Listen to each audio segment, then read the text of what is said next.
ឡែងការងារឆ្ងាយអើយសែនឆ្ងាយអាយសាំងរាល់ថ្ងៃឡើងថ្លៃក៏ពោពោ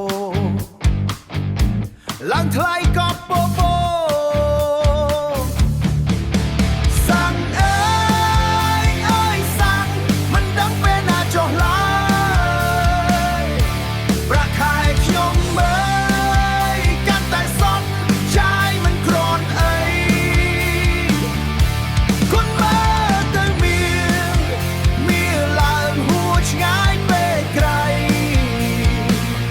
ចិត្តខ្ញុំស្រមៃបានហួប្រមាណចង់បានហួប្រមាណក្រុមមុំមុនខ្ញុំ